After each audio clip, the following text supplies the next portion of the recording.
Hello, logical thinkers.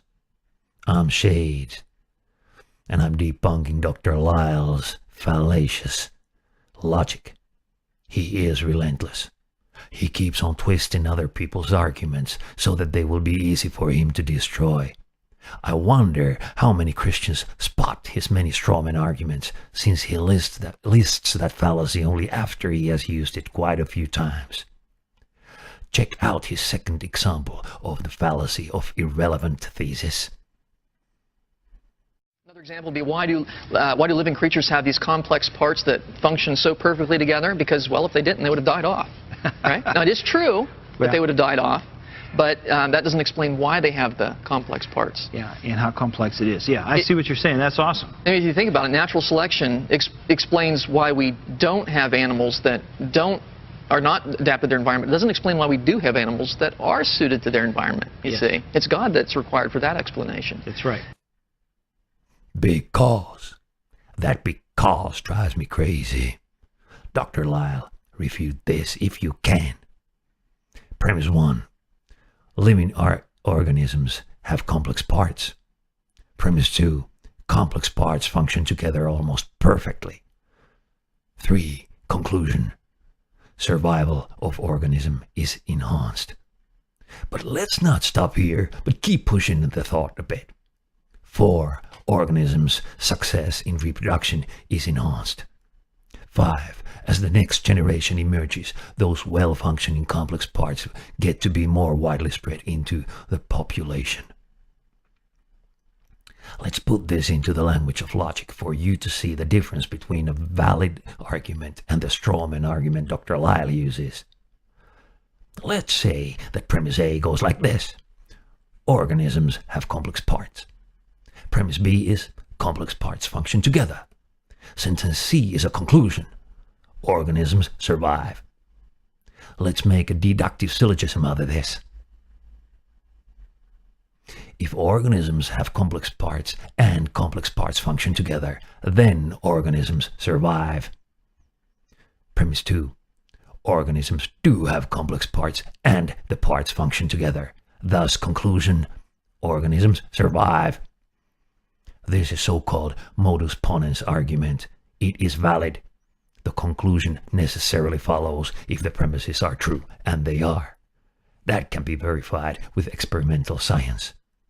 Dr. Lisle accuses the evolutionary biologists of using an argument that goes like this. Organisms survive. Conclusion. Organisms do have complex parts and the parts do function together. This is not necessarily true, because simple organisms may survive as well. The conclusion does not follow because C is not in any way connected to A or B. This is the irrelevance Dr. Lisle wanted to show, but every single biologist knows this would be irrelevant, and Dr. Lisle should know that they know. Being a biologist, I have to address another matter too. Dr. Lisle's knowledge of evolutionary biology dates back to the year 1859, although he doesn't seem that old. Charles Darwin knew nothing about how new features develop into the species of organisms. He did receive a letter explaining the idea of a gene from Gregor Mendel, but his German was poor, and so he never included genetics as a part of his own theory.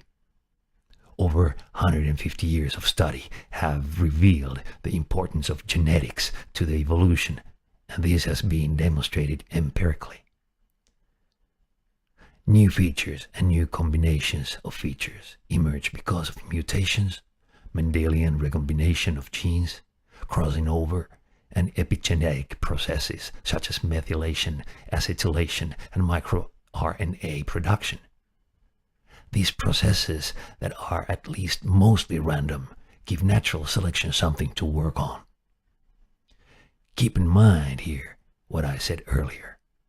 Natural selection is a mindless process that sets up a trend during which some features get to be more abundant and some others get to be rarer and rarer. This happens through differentiated success in reproduction. Dr. Lisle's fallacy here is referring to outdated data. By the way, who are they? It's very typical of a conspiracy theorist to refer to conspirators as them, but leave out the names and references. Dr. Lisle accuses them of fallacious thinking of sort that I have only seen being used by creationists themselves. Now, they cannot speak for themselves, and we cannot check the references. If there is a study in evolutionary biology that is fallacious, you can single that out, and let's take that data out of the textbooks. A group called They never did any research in biology. Get the point? Do you? Bye-bye now.